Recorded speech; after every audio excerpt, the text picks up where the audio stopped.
The best tip to start the carnivore diet. What's your best tip? So keep it simple. Beef, butter, bacon, and eggs. If it ain't that, don't eat it. If it is that, eat all you want. You don't have to portion control. You don't have to calorie count. Eat until you're comfortably stuffed of those 4 foods. There are other styles of carnivore. That's the one that I find to be the easiest, the quickest, and the least expensive. Excellent.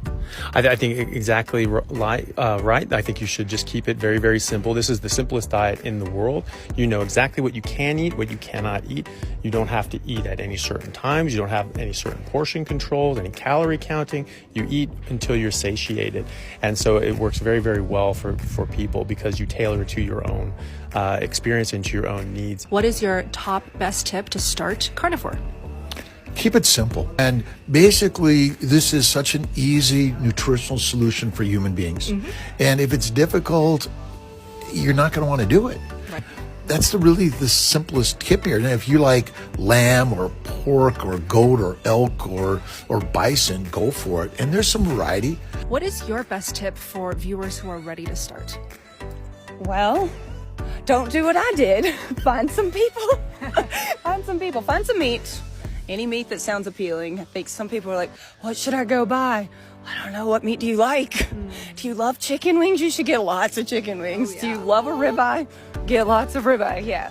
So I wouldn't force down any meats I didn't love, but I would also not go about this just completely on your own unless you feel so confident and you feel great. But if anything's going wrong, you and I are both such believers in find some friends, do it together. Encourage each other, get some accountability, and also some really solid advice, because eat meat is solid, and it really did change my health. Absolutely. But I needed a little bit more than that to get it. What is your best tip for them to start? I guess I'm going to keep the same theme, which is you may struggle. and not just because your relationship is not there to help you, but because how you feel, right? So I think with any of these dietary patterns that are low carb, you want to be aware of all the symptoms that can occur, headache, fatigue, etc.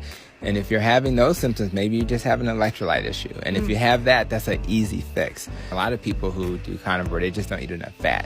So I just think understanding why does a carnivore struggle, making sure you mitigate that by adding those things back, electrolytes, hydration, and of course fat.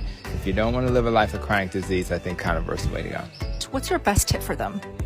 You know, my best tip is really to just do it. You have to be doing this for yourself. Don't worry what other people think about it. Don't worry what other people are saying, your family, your friends. This is something that you need to do for yourself, and you need to be willing to take the risk. And I'm going to put risk in quotations. We think it's a risk, but it's really all benefit. But just go ahead and do it. You owe it to yourself. Specifically, when we look at heart disease, this is all based around the flawed hypothesis that eating more fat, and specifically eating more saturated fat, leads to heart disease through the intermediary of raising your blood cholesterol. And really, both parts of that hypothesis are false. And just, again, I am a heart surgeon. I deal with heart disease every day, and I have no reservations recommending for my patients and doing it for myself, carnivore diets. And it's really a myth. What is your best tip for them? Don't overcomplicate it. Okay. What you eat, from the idea of eating what you can afford. Like one of the biggest hangups I see a lot of people have is, well, it's supposed to be grass-fed, grass-finished, and organic, and all this kind of stuff. It's like, look, I have people that have had great success going to Walmart and buying a 5-pound tube of ground beef, because it's about what you're cutting out more than what you're adding in.